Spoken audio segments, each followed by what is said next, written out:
Have you ever stood in front of an ancient structure or gazed at an old map and felt a shiver run down your spine?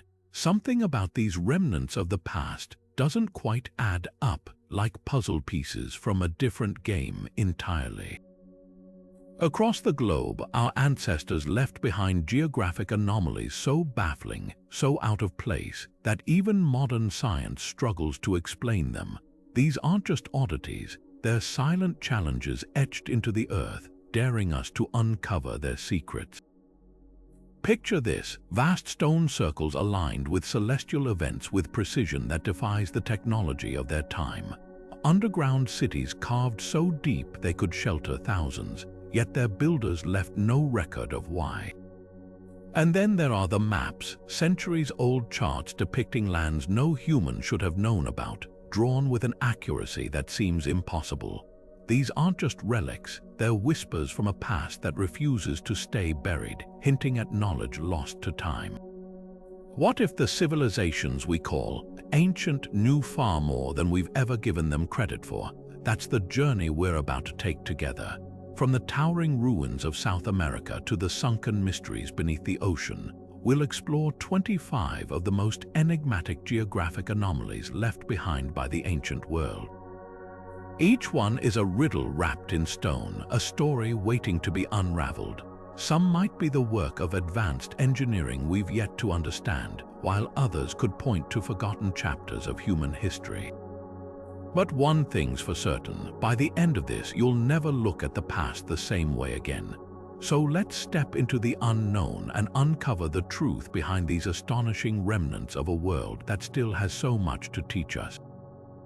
High on the arid plains of southern Peru, an entire desert becomes a canvas for one of history's greatest unsolved puzzles, the Nazca Lines. Stretching across nearly 200 square miles of barren landscape, these enormous geoglyphs depict everything from geometric shapes to intricate animals. A hummingbird with wings outstretched, a spider with legs coiled, even a figure some call the astronaut staring up at the sky. But here's what makes them truly mind-bending. These designs are so vast, you can't even recognize them from the ground. Walk among them, and all you'll see are shallow grooves in the earth.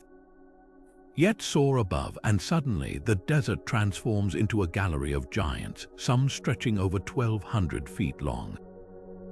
How did the Nazca people, who thrived between 200 BC and 600 CE, create such precise artwork without the ability to fly? The lines were made by removing the top layer of rust-colored pebbles to reveal lighter sand beneath, a technique simple in theory but staggering in execution. The curves are flawless, the proportions exact, as if drafted by some unseen architect with aerial vision. Even more baffling, these lines have survived for over 2,000 years, untouched by wind or erosion, thanks to the region's near-zero rainfall and stable winds. It's almost as if the desert itself conspired to preserve them. Now, the big question why. Theories range from the practical to the downright extraordinary. Some researchers believe the lines were a colossal astronomical calendar, aligning with solstices or constellations to guide agriculture or rituals. Others argue they were sacred pathways walked by priests during ceremonies. Then, of course, there's the more controversial idea that they were landing strips or signals for extraterrestrial visitors. But perhaps the most compelling clue comes from the Nazca's own worldview. To them, water was a deity and the desert a place of spiritual power. Could these lines have been prayers etched into the earth, meant to be seen not by humans but by gods in the sky? Whatever their purpose, the Nazca Lines are a testament to human ingenuity and humility. They force us to confront how little we truly understand about the cultures that came before us. And as long as these cryptic drawings endure, they'll keep challenging us to look deeper, to question not just how they were made, but why they were meant to last. But if the Nazca Lines leave us questioning ancient artistic precision, the Great Pyramid of Giza takes that mystery and scales it up, literally. Standing at the heart of Egypt's desert, this colossal structure doesn't just defy time, it defies logic. One of its most jaw-dropping feats, the pyramid's sides align almost perfectly with the cardinal directions north, south, east, and west, with an error margin of just a fraction of a degree. To put that in perspective, even with modern GPS and laser-guided tools, matching that precision would be a staggering challenge. So how did a civilization without compasses or satellites manage it over 4,500 years ago? Theories abound, but one of the most compelling involves the stars. Ancient Egyptians were master astronomers, tracking celestial patterns with remarkable accuracy. Some historians believe they used the pole star or the circular motion of constellations to determine true north, perhaps even mapping the shadows cast by simple rods during the equinoxes. Others point to the Indian circle method, where observers would mark the rising and setting positions of a single star to find the north-south axis. But here's the catch: the pyramid's alignment isn't just close, it's uncannily precise. The west side deviates from true north by less than 2 arc minutes, a margin so tiny it's like drawing a straight line across a football field and being off by the width of a penny. Then there's the construction itself. The pyramid's base is nearly perfectly level, with corners so sharply angled that the entire structure sits within inches of mathematical perfection. Builders used massive limestone blocks, some weighing as much as 80 tons, cut and placed with a precision that rivals modern laser-cut stonework. Tools like copper chisels and wooden levels have been found, but none explain the sheer scale of their accuracy. Some researchers speculate they employed water-filled trenches as natural levels or used the Nile's flood patterns to guide their measurements. Yet even these explanations feel incomplete, hinting at lost techniques or knowledge we've yet to rediscover. What makes the pyramid's alignment even more mysterious is the why. For the Egyptians, cardinal directions held deep spiritual significance. Aligning the pyramid with the poles may have connected the pharaoh's journey to the afterlife with the eternal path of the stars. Or perhaps it was a way to harness cosmic energy, embedding the structure into the very fabric of the universe. Whatever the reason, the Great Pyramid stands as a silent challenge to our assumptions about ancient technology. It's a reminder that precision this perfect wasn't just about engineering. It was about reaching for something transcendent, a bridge between earth and sky that still leaves us in awe today. East of Japan, where the Pacific Ocean stretches into uncharted blue, lies a stretch of water so treacherous that sailors have feared it for centuries, the Devil's Sea. Known as the Pacific's answer to the Bermuda Triangle, this region near the Moai Island has swallowed ships and planes without a trace, leaving behind only whispers and warnings.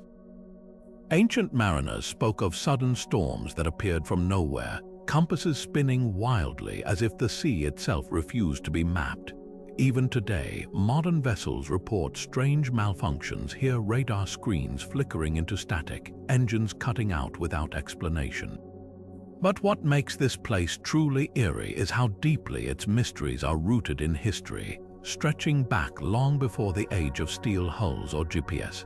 Local folklore tells of a dragon goddess, Yonaguni, who ruled these waters from a palace beneath the waves. Fishermen left offerings to appease her, knowing the ocean's temper could change in an instant.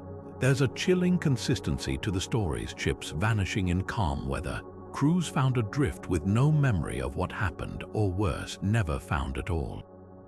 In the 1950s, the Japanese government even labeled the Devil's Sea a danger zone after a string of disappearances, including research vessels sent to study the phenomenon. But the most puzzling clue comes from the seabed itself. The area sits along the Pacific Ring of Fire, where volcanic activity churns the ocean floor into a shifting labyrinth of underwater peaks and trenches. Some researchers believe methane gas erupting from below could create pockets of water less dense than air, causing ships to lose buoyancy and sink without warning. Others point to magnetic anomalies where the Earth's natural pull goes haywire, disrupting navigation systems in ways we still don't fully understand. Yet the ancient world might have known more than we think. Old Japanese texts describe Yumi no Hora, or the Roaring Sea, a place where the gods tested mortals. Artifacts recovered from nearby coasts include bronze mirrors and ritual objects suggesting ceremonies to honor or plead with the forces at work. Could these offerings have been attempts to navigate something beyond human control? The Devil's Sea doesn't just defy modern science, it echoes a pattern found in maritime legends worldwide. From the Sargasso Sea's floating graveyard to the Cape of Good Hope's Flying Dutchman, certain waters seem to hold a grudge against those who cross them. What sets this place apart is its geological fury. Underwater volcanoes spew minerals that might interfere with instruments, while currents collide in unpredictable whirlpools. But the most unsettling theory ties these phenomena to something deeper, literally. The region sits atop tectonic plates constantly grinding against each other, possibly releasing energy that affects both the water and the air above it. Pilots flying over have reported strange lights, leading some to speculate about electromagnetic disturbances similar to those blamed for the Bermuda Triangle's vanishings. Yet for all our satellites and sonar, no one has ever captured definitive proof of what happens here. The Devil's Sea remains a riddle wrapped in salt and legend. It's a reminder that some places resist explanation, no matter how advanced our technology becomes. And perhaps that's the real lesson of these ancient anomalies, not that the past was more mysterious, but that the world itself still is. Isolated in the vast expanse of the Pacific, over 2,000 miles from the nearest continent, lies one of humanity's most haunting achievements, the stone giants of Easter Island. Nearly 900 Moai stand sentinel here, their hollow eyes gazing inland as if guarding secrets lost to time. Carved from volcanic rock between the 13th and 16th centuries, these towering figures average 13 feet tall and weigh a staggering 14 tons each. But the largest, named El Gigante, lies unfinished in its quarry, a staggering 70 feet long and estimated to weigh over 270 tons, heavier than a blue whale. And that's where the first mystery begins. How did a population never exceeding 15,000 people with no wheels, no draft animals, and no metal tools transport these monoliths across miles of rugged terrain? Theories about their movement have sparked debates for decades. Early explorers assumed the statues were dragged horizontally on log rollers, a method that would explain the island's deforestation over centuries. But in 2012, a team of archaeologists tested another idea that the Moai were walked upright. Using ropes to rock replicas side to side, they demonstrated how small teams could pivot the statues forward in a shuffling motion, matching where patterns found on ancient roads. Yet even this explanation raises questions. The island's slopes are steep, the ground uneven, and some Moai were placed on stone platforms called ahu up to 11 miles from the quarries. One misplaced tug could shatter a statue, yet the archaeological record shows remarkably few failures. Then there's the societal puzzle. Easter Island, or Rapa Nui, wasn't just home to these statues, it was shaped by them. The Moai weren't mere art, they represented deified ancestors believed to channel spiritual power called mana. Villagers competed to erect larger, more elaborate figures, a cultural arms race that may hold the key to the island's infamous collapse. For years, the dominant narrative blamed the Rapa Nui people for ecological destruction, claiming they cut down every palm tree to move statues, triggering famine and warfare. But newer research paints a more complex picture. Pollen studies suggest rats introduced by settlers devoured tree seeds, while European contact brought slavery and disease. The real tragedy: many Moai were toppled face down during conflicts, a symbolic stripping of their mana. The Moai's silent presence forces us to rethink isolation and resilience. How did a society with no outside contact for centuries conceive such grand visions, then carry them out with nothing but stone tools and collective will? Perhaps the answer lies in what the statues don't show. Recent excavations revealed buried Moai have intricate petroglyphs on their backs, symbols of creation. turtle motifs tied to navigation, even carvings of the island's rare freshwater caves.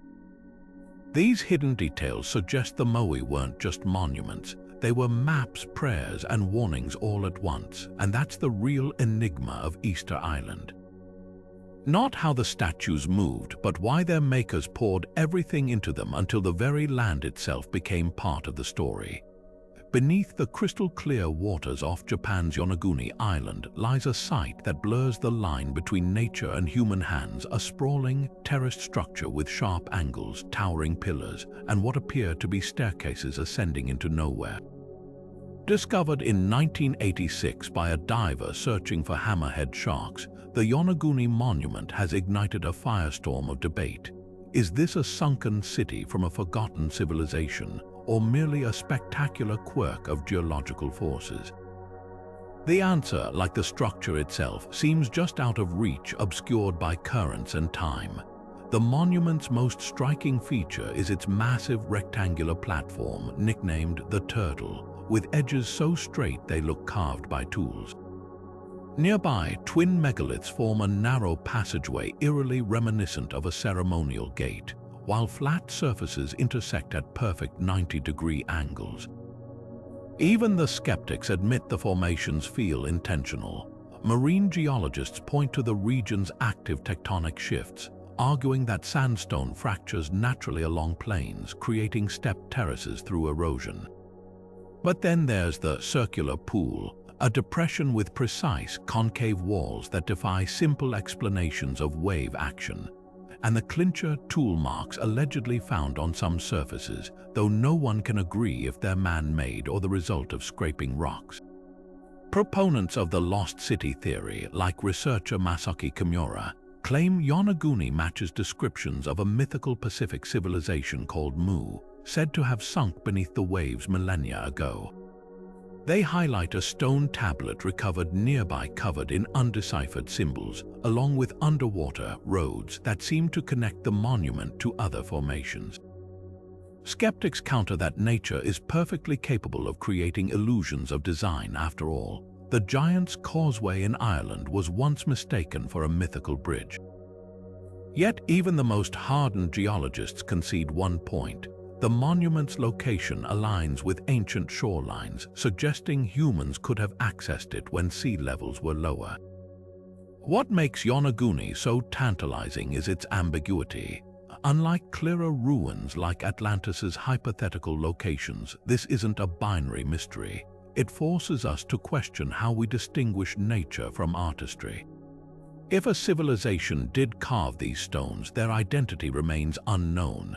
No pottery, bones, or tools have been found to confirm human presence, but perhaps that's the real lesson here. Some secrets aren't meant to be solved, only pondered.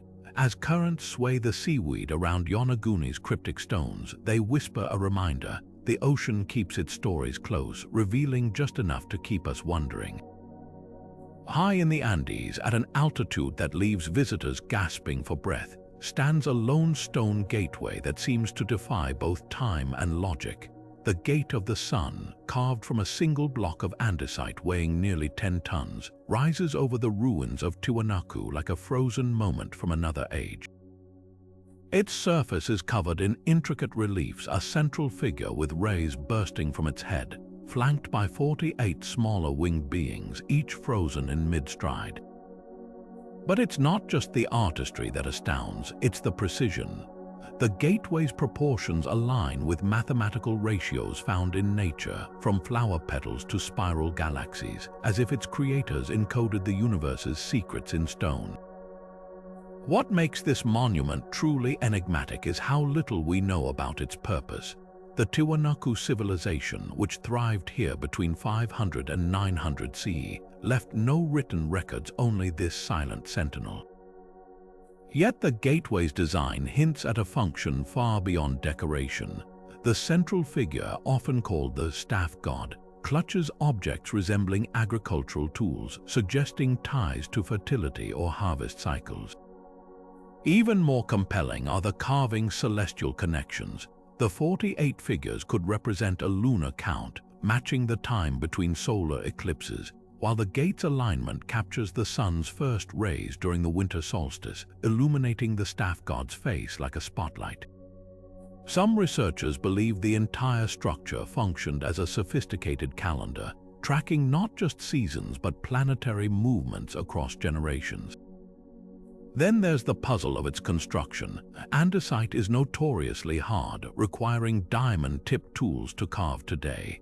Yet the gate's surfaces show no signs of chiseling, only smooth, polished planes that suggest advanced techniques lost to history. Even more baffling, the gateway was found broken, toppled near its original site, with no evidence of what shattered it. Earthquakes could explain the damage, but local legends speak of a cataclysm, a great flood or celestial fire that brought Tiwanaku's golden age to an abrupt end. Modern archaeologists have uncovered traces of massive lakeshore settlements now submerged, hinting at a time when water levels were dramatically higher. Could the gate have marked a sacred boundary between land and lake, its carvings warning of forgotten cosmic cycles? The civilization behind this marvel only deepens the mystery. Tiwanaku's influence stretched across the Andes, with artifacts found hundreds of miles away. Their builders mastered acoustics, creating platforms where whispers carry clearly across distances, and engineered canals that filtered water with silt-trapping precision. Yet by the time the Inca rose to power, Tiwanaku was already a ruin, its people dispersed, their knowledge fragmented. The Inca revered the site as the birthplace of their gods, but even they couldn't decipher the gate's full meaning. Standing before the Gate of the Sun today, you're left with more questions than answers. Was it a portal for rituals, a star map, or a monument to a long-vanished creator deity? The stone refuses to tell, but perhaps that's the point. Some mysteries aren't meant to be solved, only witnessed, their silent grandeur a reminder that the past will always hold corners even our brightest lights can't illuminate. Deep beneath the rolling hills of Zhejiang province in China, hidden from the world for centuries, lies a network of caverns so vast and meticulously crafted that they defy all logic. The Longyou Caves, discovered by accident in 1992 when a local farmer drained a pond, reveal an underground labyrinth of 24 hand-carved chambers stretching over 30,000 square meters. Each cavern is a masterpiece of precision walls chiseled with uniform 60-degree angled grooves, supporting pillars evenly spaced and ceilings so flat they could have been leveled by lasers. Yet what's most astonishing isn't just their scale, but their silence. No historical text, no folk legend, not even a single tool fragment hints at who built them or why. It's as if the earth itself swallowed the memory of their creation. The engineering alone borders on the miraculous. Carved into solid siltstone, a rock soft enough to work but prone to collapsing without support, the caves shouldn't have survived 2 millennia. Yet every detail suggests the builders knew exactly what they were doing. The grooved walls aren't decorative, they distribute weight like modern corrugated steel, preventing cave-ins. Pillars align with natural fault lines, turning weaknesses into structural anchors. Even the chisel marks follow a rhythmic pattern, indicating a workforce of hundreds operating with military discipline. But here's the rub. Siltstone dust would have blinded unprotected workers, yet there's no evidence of ventilation shafts or even simple scaffolding. How did they see in the pitch black? How did they remove over 1 million cubic feet of rubble without leaving a trace? Theories about the cave's purpose only deepen the puzzle. Some archaeologists propose they were quarries, though the absence of debris or nearby constructions using the stone undermines that idea.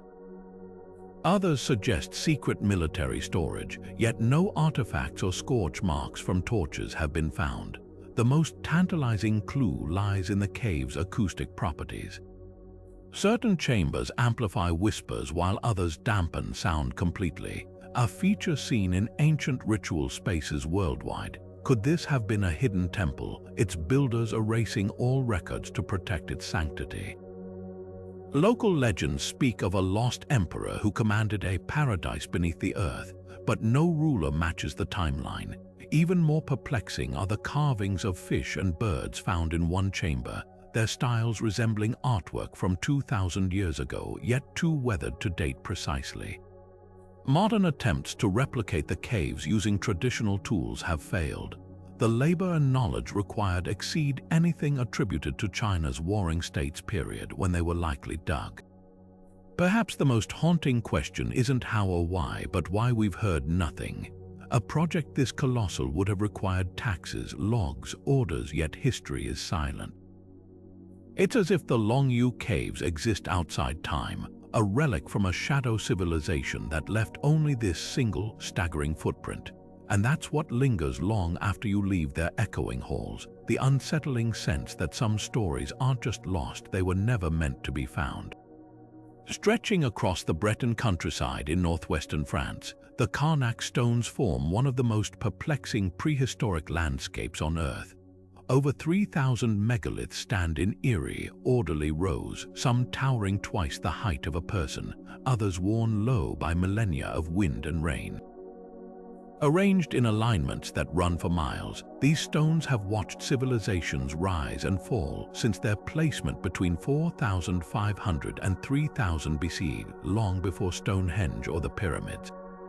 Their sheer scale is staggering. The largest alignment, Mainek, consists of 11 converging rows with nearly 1,100 stones. But what's truly baffling isn't their size, it's their silence.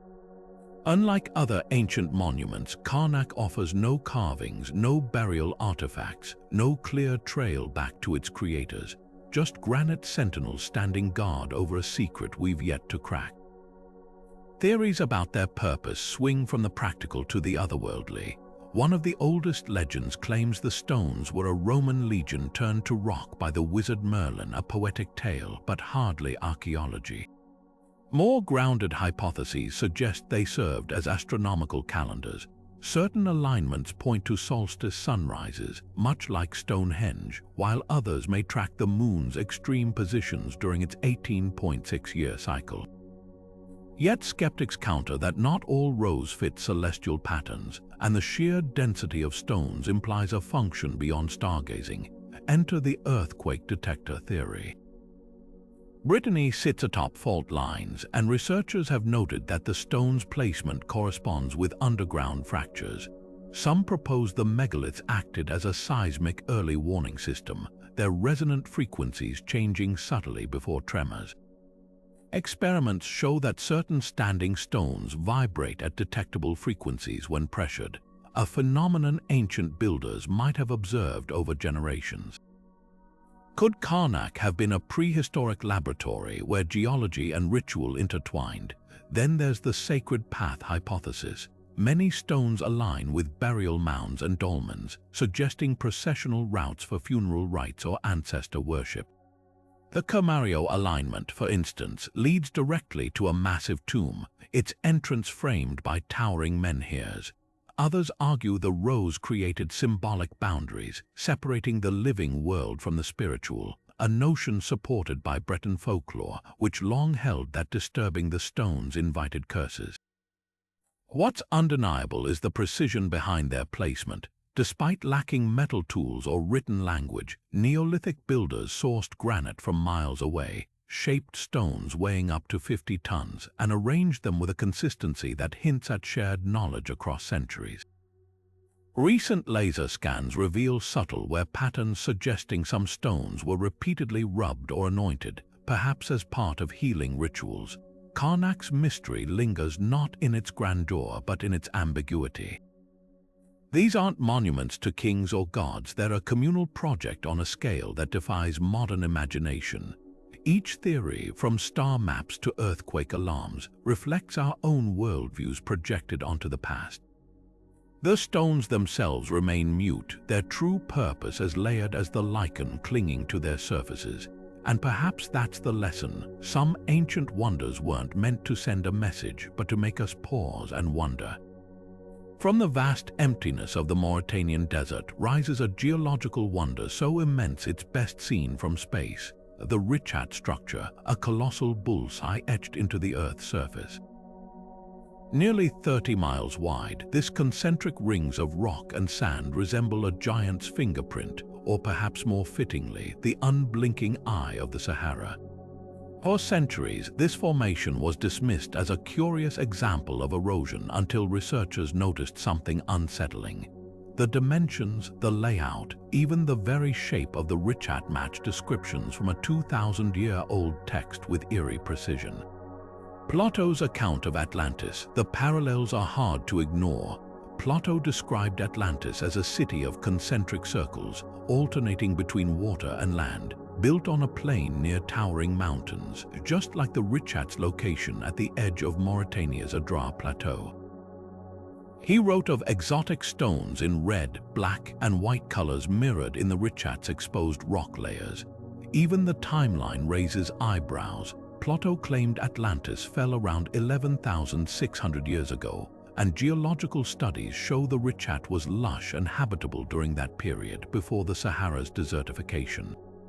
Could this be the lost city's skeleton, stripped bare by millennia of wind? Skeptics point to the structure's volcanic uplift and subsequent erosion as purely natural processes. The central dome, they argue, is classic geology, a collapsed magma bubble sculpted by time. Yet even they admit the richat is an outlier. Most erosion patterns create jagged canyons or flat plains, not near perfect circles with symmetrical terraces. Then there's the water issue. Plato's Atlantis had navigable rings, and satellite imaging reveals ancient riverbeds radiating from the richat like spokes on a wheel, evidence of a long-vanished delta system that could have fed artificial channels. The most compelling clues, however, might come from the ground itself. Expeditions have uncovered tools, pottery fragments, and even what appear to be foundation remnants within the structure's outer rings. None definitively prove Atlantis existed, but they confirm humans thrived here during the hypothesized downfall. And then there's the name. Local Berber tribes call the richat the navel of the world, a phrase echoing Atlantean lore. Whether the richat is Atlantis or simply Earth's most haunting coincidence, its real power lies in what it reveals about human imagination.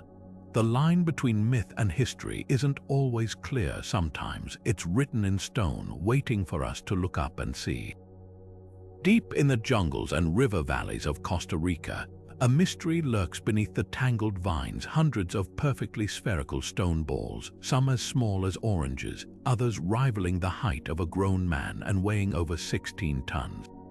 The Diquis spheres, as they're known, were first uncovered in the 1930s when banana plantations cleared the land, revealing these enigmatic artifacts buried in clusters or arranged in geometric patterns. But here's the catch: no one knows who made them, how they achieved such flawless symmetry, or why they were placed with such deliberate care over 1,000 years ago.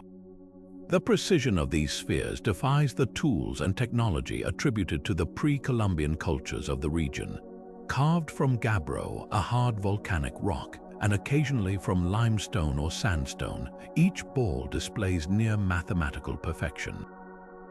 Modern laser scans reveal deviations of less than 2 millimeters in diameter, a level of accuracy that would challenge contemporary stonemasons with power tools. So how did ancient artisans manage it? Archaeologists suspect they used a combination of heat, water, and meticulous pecking with stone hammers to slowly shape the raw boulders, followed by polishing with sand or leather. Yet even this painstaking process doesn't fully explain the consistency. Some theorize the builders employed a string and pivot method, rotating the stones while maintaining tension to check for uniformity, a technique requiring both skill and advanced spatial reasoning. Purpose is where the mystery deepens. Unlike most ancient monuments, the spheres bear no carvings, no hieroglyphs, no obvious ties to deities or rulers. Their arrangements offer tantalizing hints. Some align with cardinal directions, while others form triangles or straight lines leading to hilltops or river junctions. One cluster near the mouth of the Taroba River mirrors the constellation Orion, suggesting celestial significance, but the most intriguing theory ties them to social hierarchy. The Dikwis culture, which flourished between 800 and 1500 CE, left behind gold ornaments and ceremonial seats, hinting at a society obsessed with status. Could the spheres have been symbols of power, their size and placement denoting clan territories or alliances? Then there's the puzzle of their dispersal. Spheres have been found over 50 miles apart, often relocated by later settlers or rolled into rivers. Spanish colonial records mention indigenous chiefs using them as bargaining chips in trade, unaware of their origins. Modern treasure hunters dynamited some, hoping to find hidden gold, only to reveal solid stone. Worse, many were stolen or sold to private collectors before protections were enforced, scattering clues to their meaning across the globe.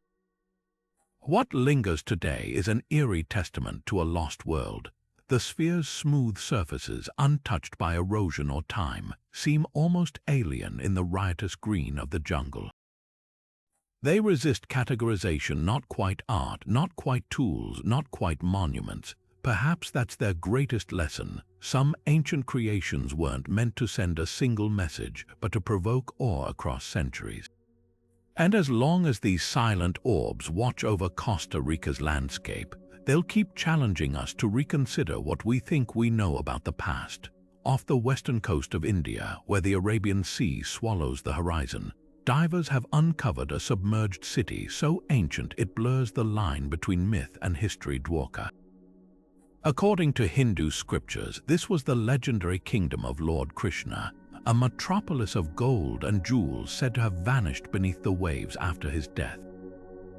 For centuries, scholars dismissed it as pure allegory until marine archaeologists found stone walls, pottery, and even human remains 20 feet underwater.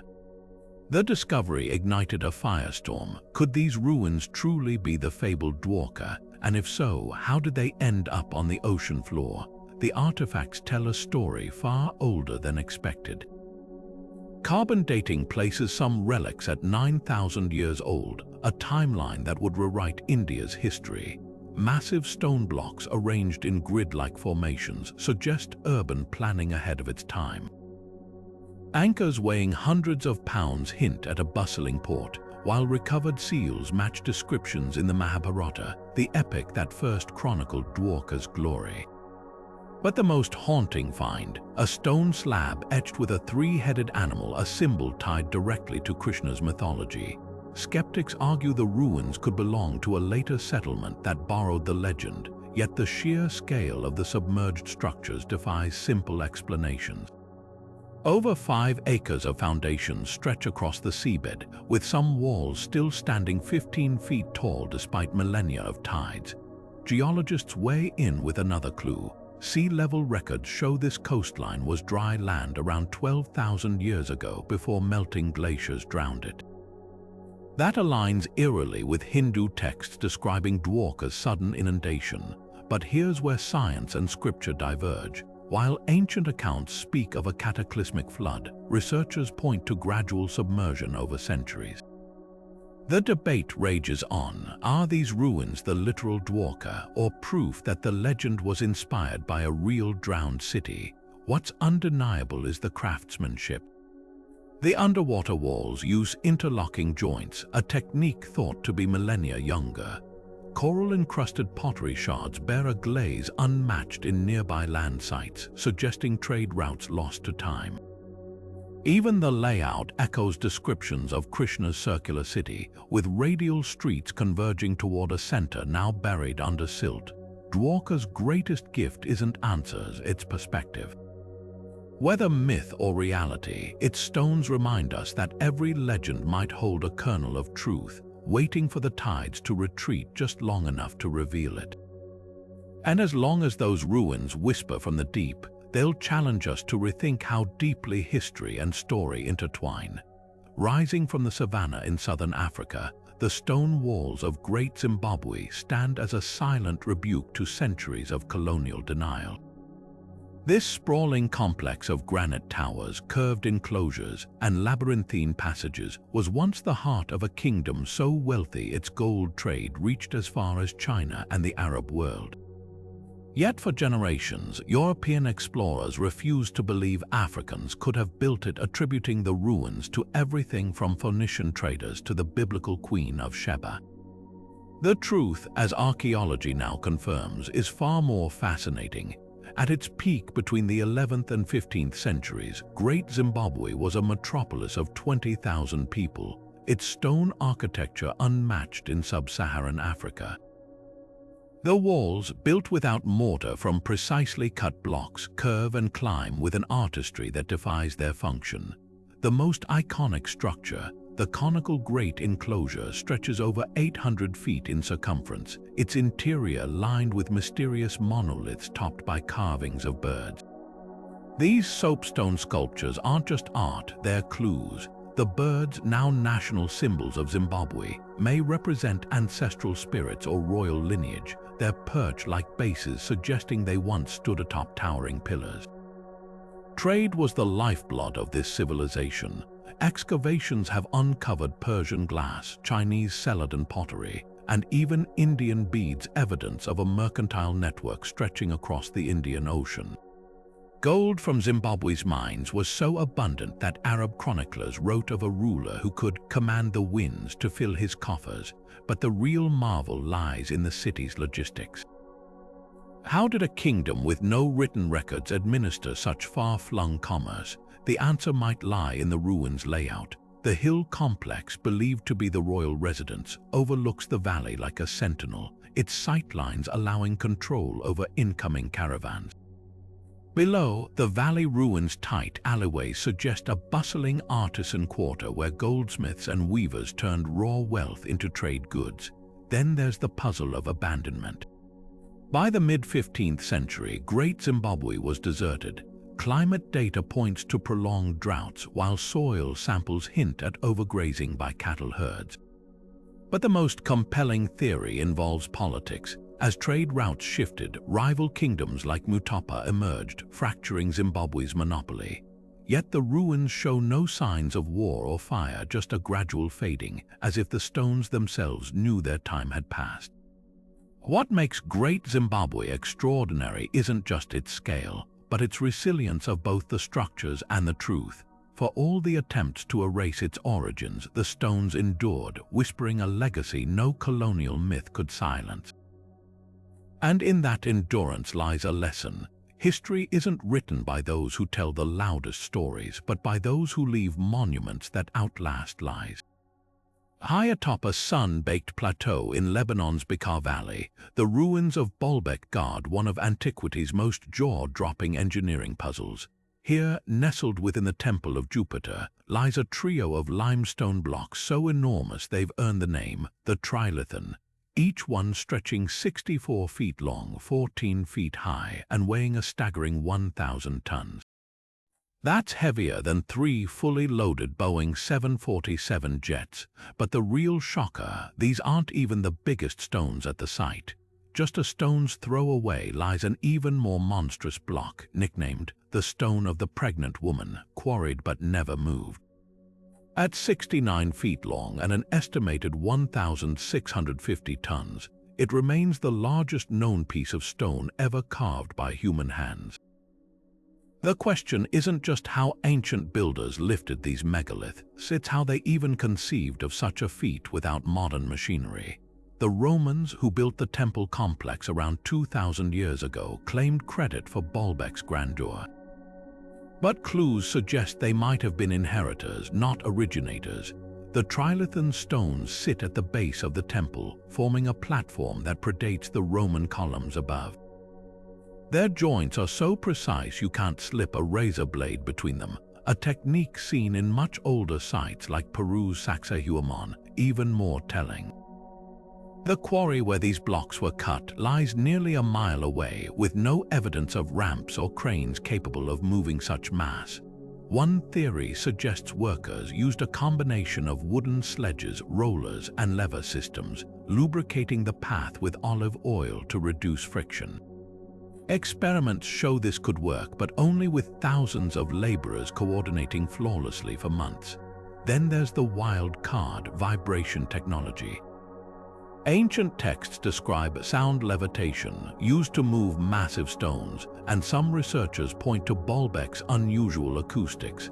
The platform resonates at specific frequencies, leading to speculation that harmonic vibrations might have softened the stone's weight temporarily. While this sounds like science fiction, modern experiments with ultrasonic levitation show microscopic objects can indeed float on sound waves. Could the ancients have scaled this up? The mystery deepens when you consider the purpose. Baalbek sits atop a tectonic crossroads where three fault lines meet. Local myths say it was the landing site of the god Baal's celestial chariot, while others claim it's the biblical foundation stone of the earth. The temple's alignment captures the summer solstice sunrise, bathing the altar in light, but why invest such Herculean effort here?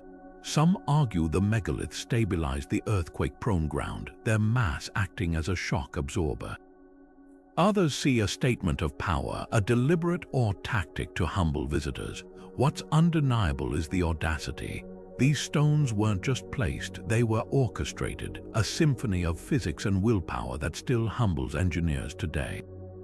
And that's Baalbek's real secret, not how they moved the stones, but why they believed they could.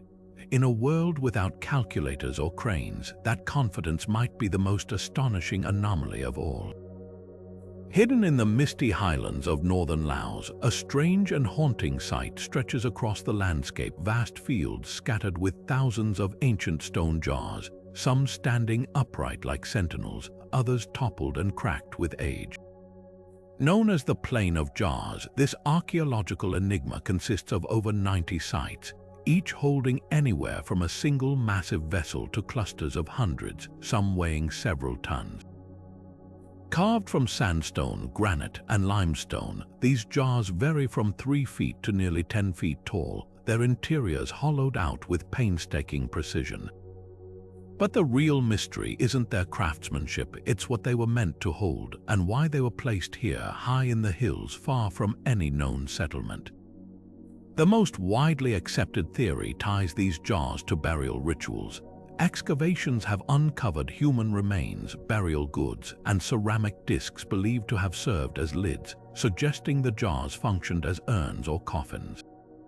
Local legends speak of a giant king who used them to brew rice wine for a victorious army, but forensic evidence paints a grimmer picture. Bone fragments found inside some jars show signs of cremation, while others contain remains buried without burning, hinting at complex funerary practices spanning centuries.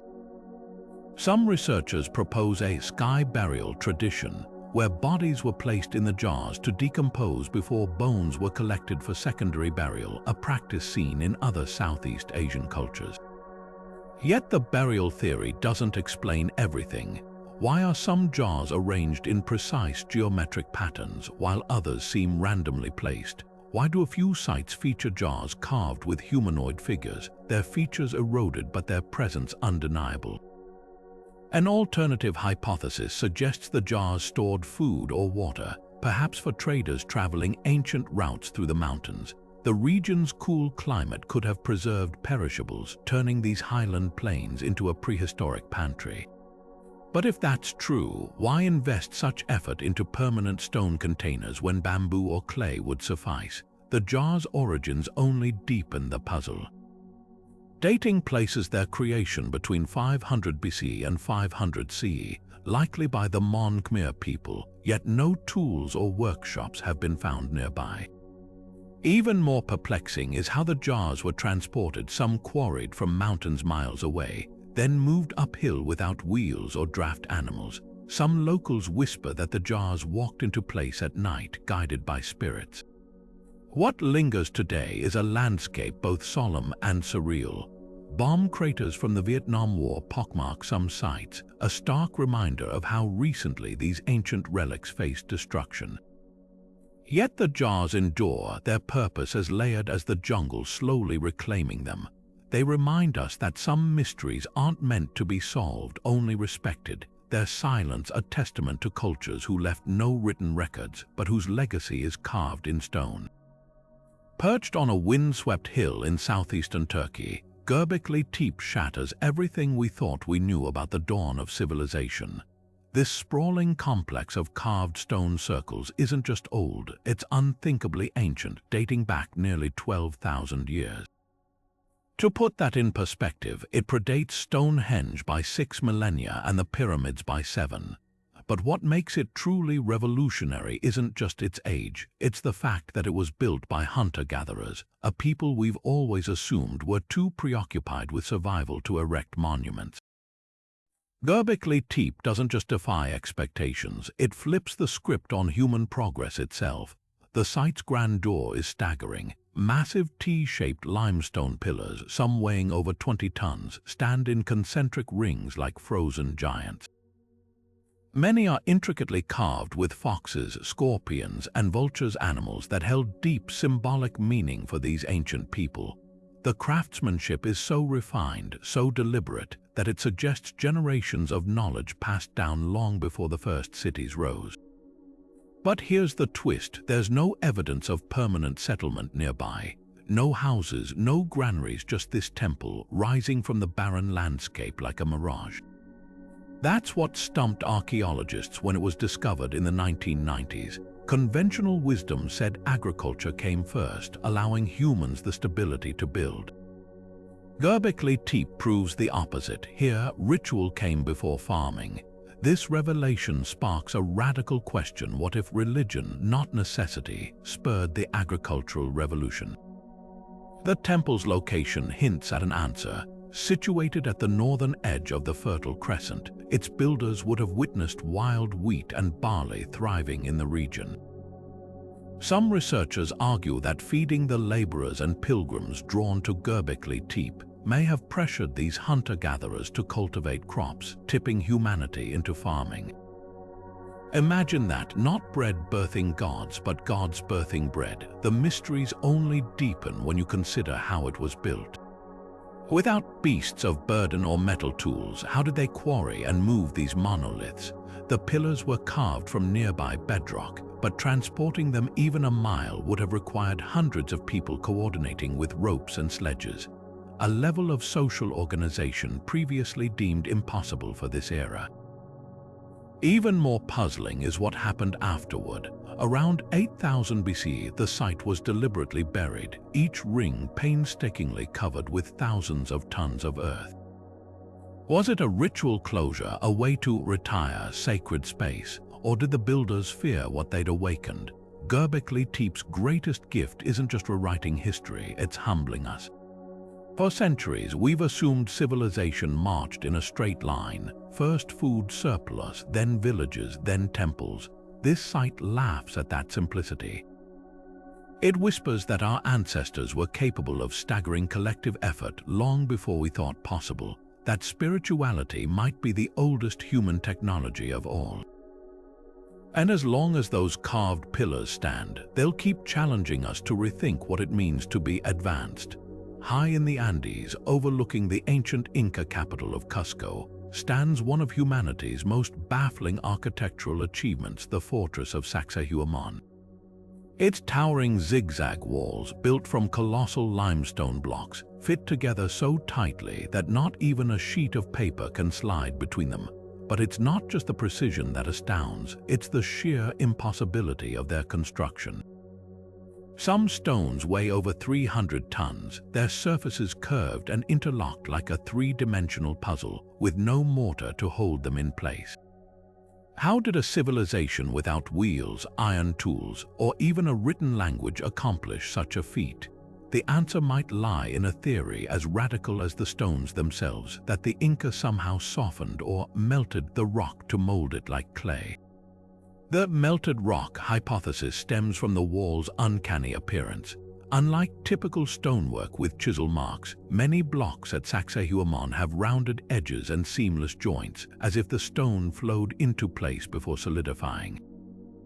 Local legends speak of a plant-based liquid that could dissolve rock, a formula lost to time.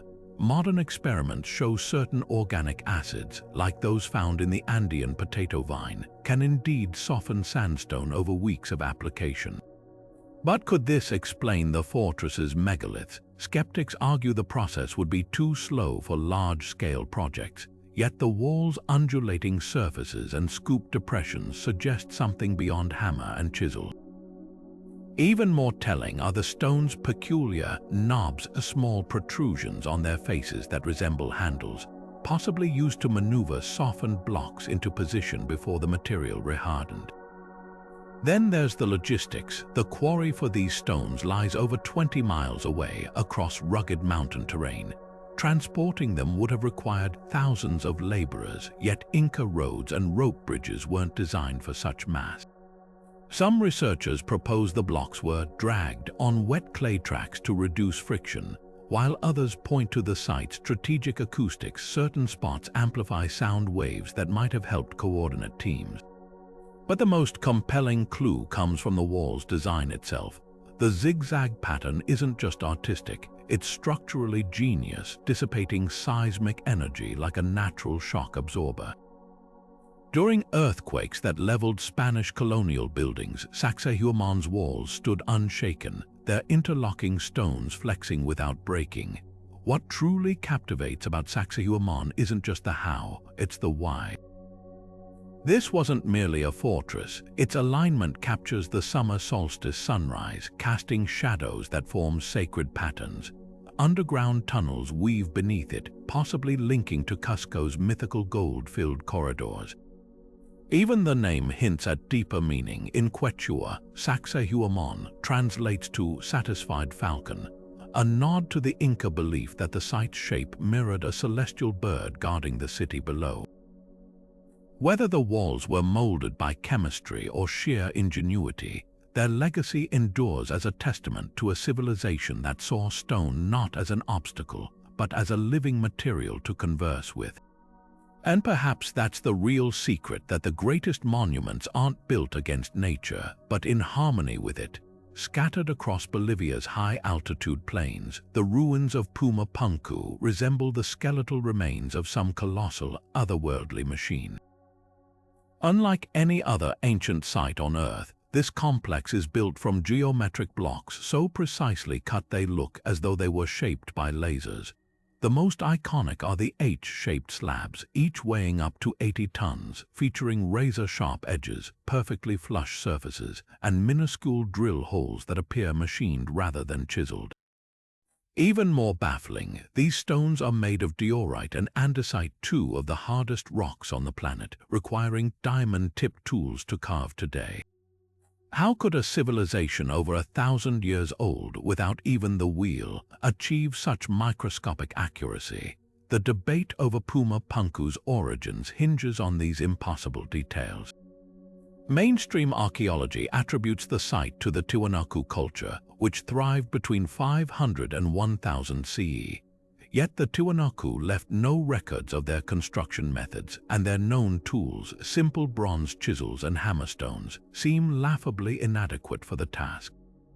Some of the blocks feature interlocking channels and tabs so intricate they resemble modern prefabricated concrete, down to the symmetrical notches that would have required advanced drafting skills. One slab even has a precise 78-degree angle cut, a feat requiring trigonometry and calibrated measuring instruments. This precision has fueled alternative theories, including the controversial idea that extraterrestrials or a lost high-tech civilization intervened. Proponents point to local Aymara legends which speak of sky gods who built Puma Punku in a single night. They highlight the site's alleged astronomical alignments, matching constellations like Orion during specific epochs, and note the eerie absence of tool marks or trial and error debris. Of course, skeptics counter that extraordinary claims require extraordinary evidence, none of which has materialized beyond speculation. A more grounded but equally astonishing theory suggests the Tiwanaku mastered a forgotten stoneworking technique, possibly involving heat, acid, or even sonic vibrations to soften the rock temporarily. Experiments show certain plant-based acids can weaken diorite, making it easier to shape. Others propose the use of copper saws with abrasive sand, a method that could explain the smooth cuts but not the flawless geometric consistency. The truth might lie in patience, centuries of accumulated knowledge passed down through generations, allowing artisans to perfect their craft beyond what we'd consider possible with their tools. What's undeniable is Puma Punku's haunting effect on anyone who sees it. The ruins don't just challenge our timeline of human ingenuity, they taunt it. Whether the work of gods, aliens, or obsessive human masons, these stones force us to confront a humbling possibility that the ancient world might hold secrets we're only beginning to glimpse.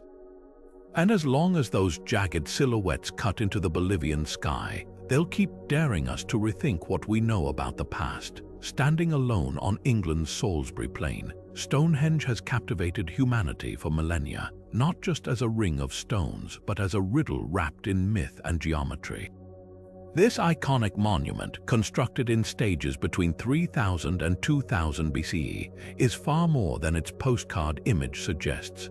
While most recognize its towering sarsen stones, the true mystery lies in the smaller, bluish-gray pillars at its heart. The so-called bluestones, hauled from mountains over 150 miles away. Why would Neolithic builders go to such extraordinary lengths for these particular rocks? The answer might rewrite our understanding of Stonehenge's purpose altogether. For centuries, the dominant theory cast Stonehenge as a celestial calculator. Its alignment with the summer solstice sunrise is unmistakable. The heel stone frames the rising sun like a perfect window, while other stones mark lunar standstills with eerie accuracy. But recent excavations reveal a darker, more intimate function. Human remains found at the site show signs of severe injury and disease, with chemical analysis indicating many traveled from as far as Wales. This sparked the healing hypothesis that Stonehenge was a prehistoric Lourdes, drawing pilgrims who believed the bluestones held curative powers. Geological studies support this. When struck, the bluestones produce resonant tones, a phenomenon that might have been interpreted as otherworldly energy. Imagine the scene: sick and wounded travelers arriving at this sacred circle, guided by the sound of stones humming under ritual hammers. The bluestone's origin deepens the enigma. Sourced from the Preseli Hills in Wales, their journey defies logic. Each weighing up to 4 tons, they were likely dragged overland, then floated on rafts along rivers and coastlines. A staggering feat for a society without wheels or pack animals. But here's the twist: the Preseli region was already a spiritual hotspot, littered with ancient burial chambers and stone circles. Some archaeologists argue the bluestones weren't just moved for their material, but for their mythic significance. Perhaps they were seen as fragments of a divine landscape, pieces of a sacred mountain brought to Salisbury to sanctify the plain. Yet Stonehenge refuses to fit neatly into any single theory. The discovery of a vast superhenge at nearby Durrington Walls, a settlement with evidence of mass feasting, suggests the site was part of a ritual complex where celebrations of life and death intertwined. Meanwhile, laser scans reveal hidden carvings of daggers and axes on the sarsen stones, hinting at ceremonies lost to time.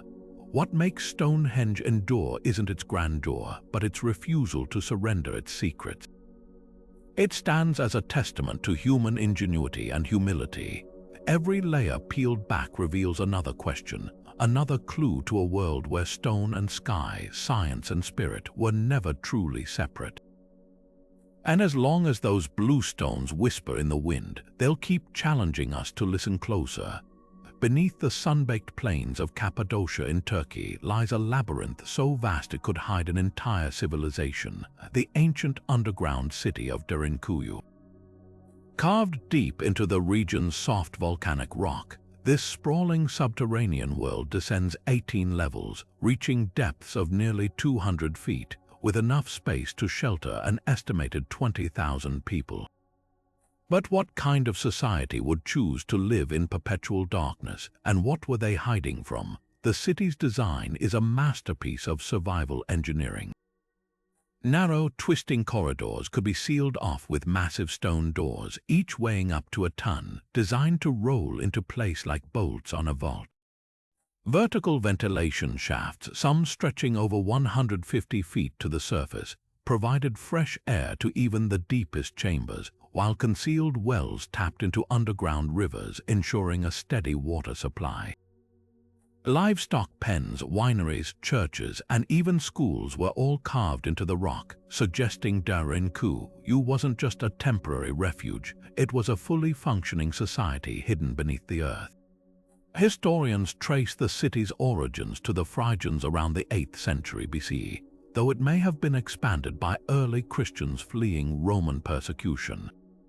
The region's volcanic tuff, soft enough to carve with simple tools yet sturdy enough to support multi-story structures, made such an endeavor possible. But the scale of Decoded hints at something more than just persecution. This was a community preparing for existential threats. Some theories point to invading armies, as Cappadocia's strategic location made it a crossroads for conquerors from the Assyrians to the Mongols. Others suggest environmental catastrophe, like the volcanic eruptions that periodically blanketed the area in ash, forcing people underground for months at a time. The most chilling possibility, Decoded might have been part of a network. Over 200 underground cities have been discovered in Cappadocia, some connected by miles of tunnels wide enough for 3 people to walk abreast. The nearby Kaymakli underground complex, just 5 miles away, could have been Decoded's twin, raising the spine-tingling question. Was this an entire civilization that lived in the shadows, surfacing only when absolutely necessary? What's undeniable is the psychological toll such a life would take. Without sunlight, crops couldn't grow, meaning all food had to be stored or smuggled in. The constant threat of collapse or asphyxiation would loom over every gathering.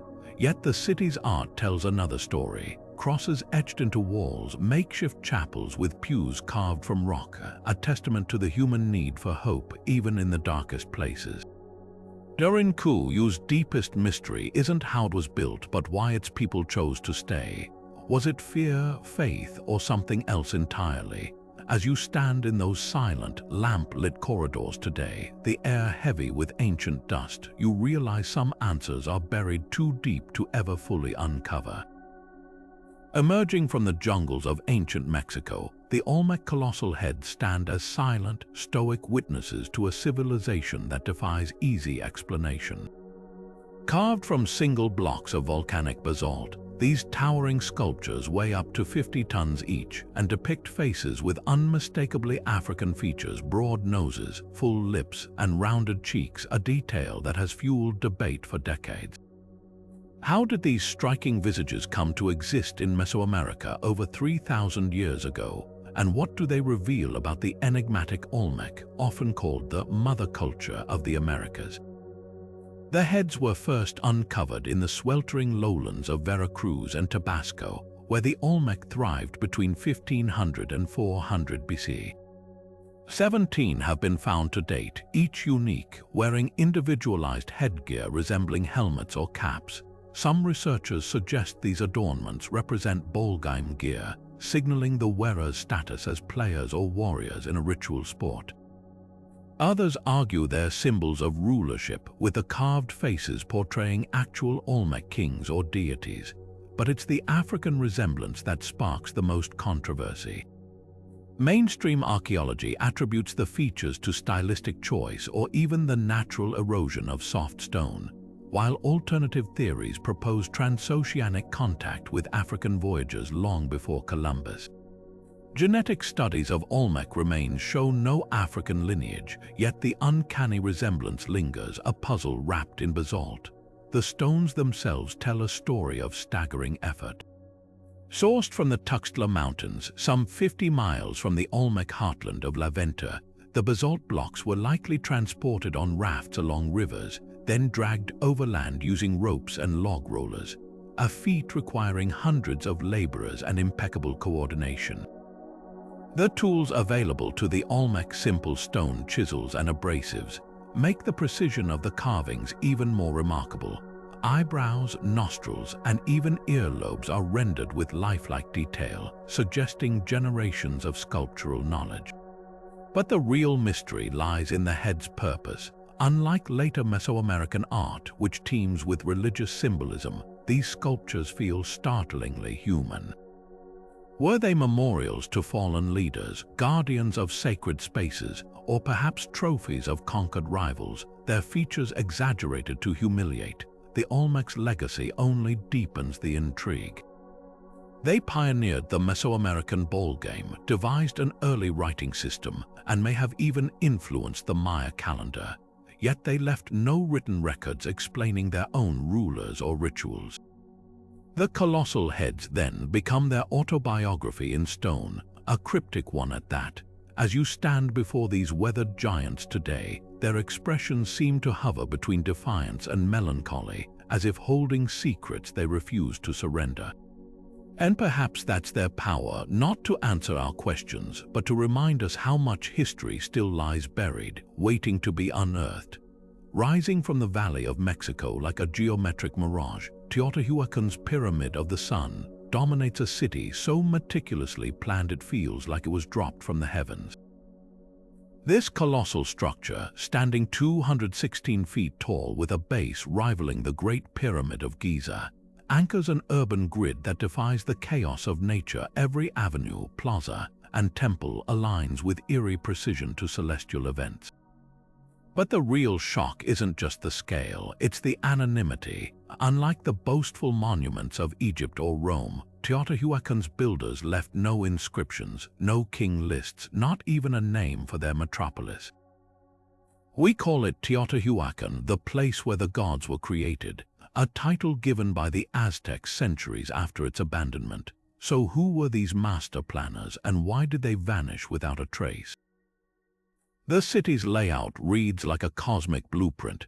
The central avenue of the dead stretches 2.5 miles, oriented 15.5 degrees east of true north, an alignment that precisely frames the setting of the Pleiades star cluster on key dates.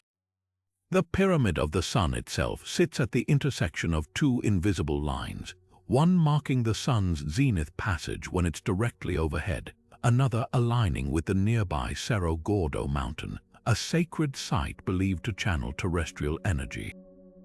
Even the surrounding pyramids form a mirror of our solar system.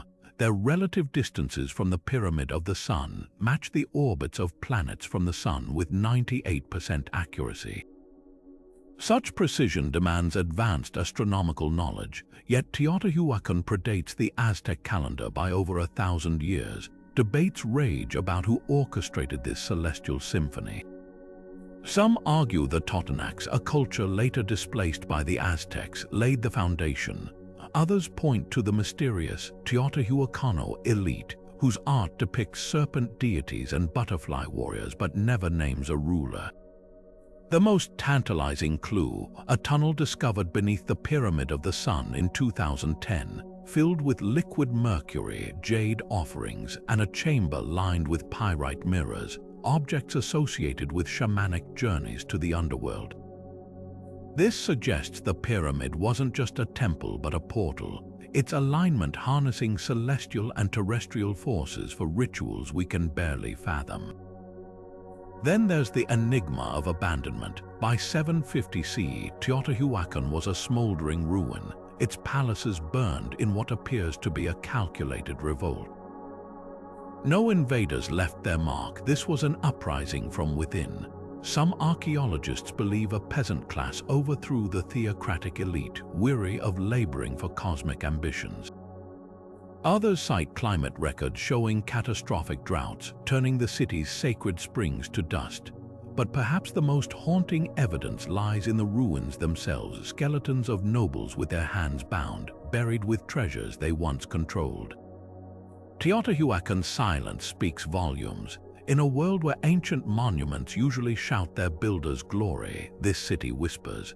Its pyramids aren't tombstones for kings but conduits for forces beyond human ego.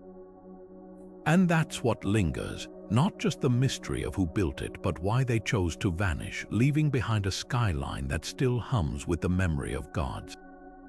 Rising from the turquoise waters of Micronesia's Pohnpei Island, the ruins of Nan Madol cling to a labyrinth of artificial islets like fragments of a dream. Known as the Venice of the Pacific, this ancient city stretches across 92 man-made islands, each one anchored to the coral reef below by colossal basalt pillars stacked like logs. The scale is staggering: millions of tons of volcanic rock hauled through mangrove swamps and open ocean, all to construct a ceremonial and political capital for the Saudeleur dynasty around 1200 CE. But the real marvel isn't just the city's ambition, it's the sheer impossibility of its logistics. How did a culture without pulleys, metal tools, or even wheels move stones weighing up to 50 tons across miles of water?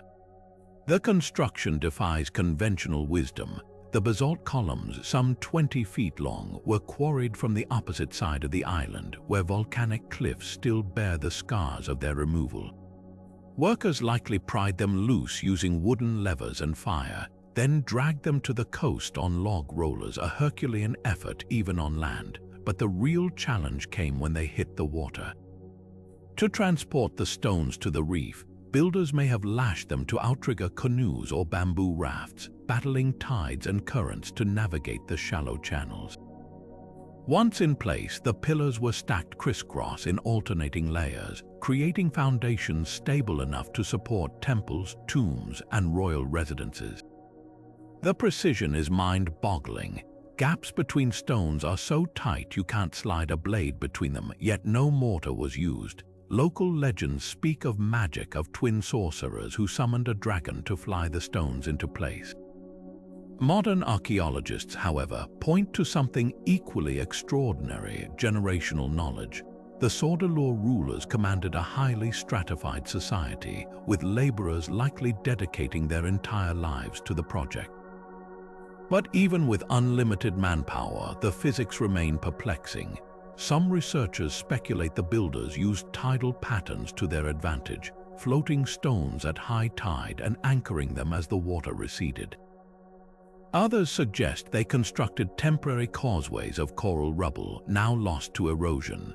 What's undeniable is the cost. Deforestation from log rolling and soil depletion from diverted streams may have triggered the city's collapse, a cautionary tale of ecological overreach. Nan Madol's haunting beauty masks its darker history. The largest islet, Nandowas, houses a tomb so sacred that trespassers were said to face instant death. Walls 13 feet thick surround it, as if designed to keep something in or out. Later Pohnpeian oral histories describe the Saudeleurs as tyrannical rulers, their downfall brought by a rebellion sparked by their excess. Yet the ruins endure, their silent courtyards and submerged canals a testament to a civilization that dared to build a city where none should exist.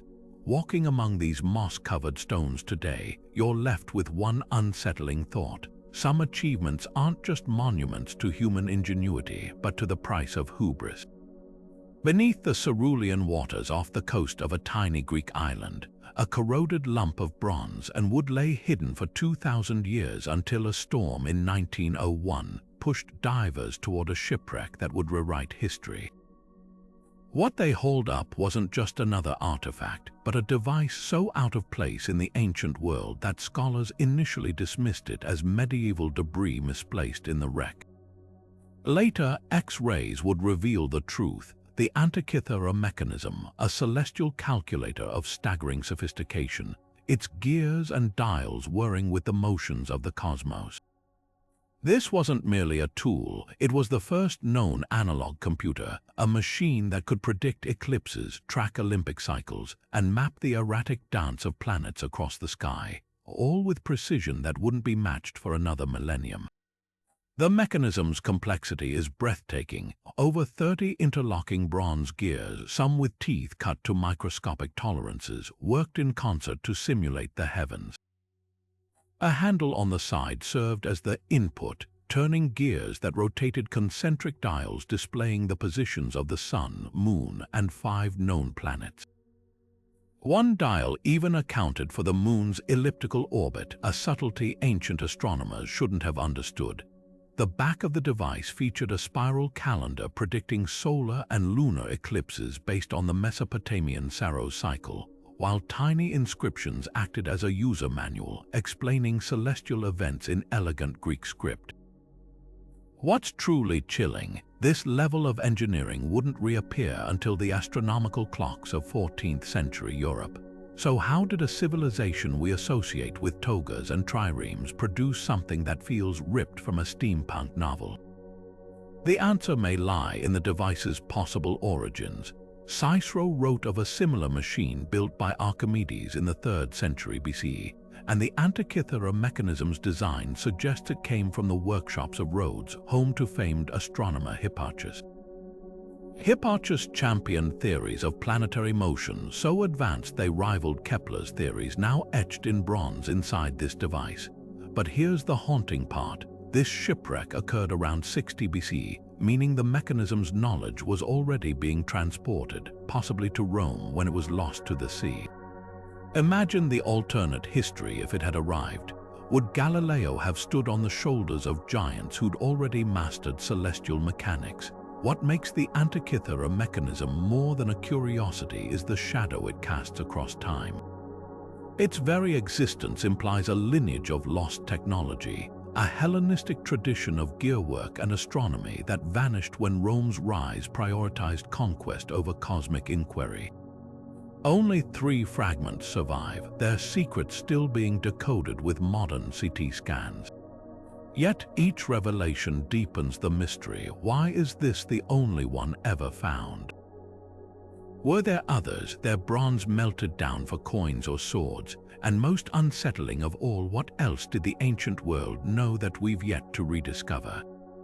The mechanism's silent gears seem to whisper that history isn't a straight line from primitive to advanced, but a spiral where genius can flourish, fade, and be forgotten until the sea or chance decides to give it back. Perched high above the city of Cusco, the fortress of Sacsayhuaman isn't just a feat of engineering, it's a masterclass in bending stone to human will. Its zigzagging walls, composed of massive limestone blocks, look like the teeth of some primordial serpent coiled around the hillside. But what's truly astonishing isn't just their size.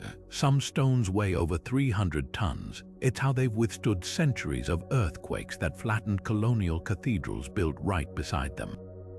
The secret lies in the Inca's revolutionary approach to architecture. They didn't fight nature's chaos, they designed for it. The wall's jagged pattern isn't just aesthetic, it's seismic genius. Unlike straight walls that crack under lateral force, Sacsayhuaman's zigzags disperse energy like a folded piece of paper absorbing a shockwave. Each block is meticulously shaped to interlock with its neighbors, their edges beveled and surfaces slightly convex, allowing them to shift during tremors before settling back into place. Modern engineers call this dynamic load distribution, a concept we've only recently quantified with computers. Yet the Inca achieved it with nothing more than bronze tools and an intimate understanding of their land's tectonic whispers. Even the gaps between stones play a role, filled with tiny pebbles that act as ball bearings, letting the walls breathe during quakes. But Sacsayhuaman wasn't just a fortress, it was a stage for the sacred. The zigzagging walls mirror the lightning bolt, a symbol of the Inca sky god Ilapa, while the 3-tiered design aligns with their worldview, the underworld Uku Pacha, our realm K Pacha, and the heavens Honan Pacha. During the summer solstice, the rising sun casts shadows that transform the walls into a stairway of light, a phenomenon still celebrated in the annual Inti Raymi festival. The flat esplanade at the center, large enough to hold thousands, likely hosted rituals where the Inca emperor presided over sacrifices and celestial observations. The real marvel, though, is how the stones were shaped. The Inca claimed the rocks softened under a magical plant juice, but modern research suggests something just as extraordinary: protracted patience. Workers likely pounded the stones with harder rocks, gradually refining surfaces over generations. The concave depressions on some blocks might have been handholds for maneuvering, while the ubiquitous knobs could have anchored ropes for precise positioning. Every curve and angle reflects a dialogue between artisan and material, a collaboration where the stone's natural grain dictated the final form. What lingers today isn't just a ruin, but a testament to a philosophy. The Inca didn't conquer their landscape, they conversed with it. In Sacsayhuaman's undulating walls, we see a civilization that listened to the earth's vibrations and answered in stone, a language of resilience that still speaks to those who walk its shadowed corridors. Off the coast of Yonaguni Island, where the Pacific's depths swallow sunlight, the enigmatic stone formations known as the Yonaguni Monument continue to divide experts and enthusiasts alike. This sprawling underwater structure, with its terraced walls, sharp angles, and eerie staircases, feels too deliberate to dismiss as mere geology, yet too perfectly weathered to definitively declare human-made. It's a riddle that echoes other global anomalies, from the sunken ruins of Dwarka to the geometric precision of Puma Punku, each blurring the line between natural wonder and lost civilization. The monument's most compelling features read like an architect's blueprint. The turtle, a massive rectangular platform, boasts edges sharp enough to rival modern masonry. Nearby, twin megaliths frame a narrow corridor that eerily resembles a ceremonial gateway, while flat surfaces intersect at crisp 90-degree angles, a rarity in natural rock formations.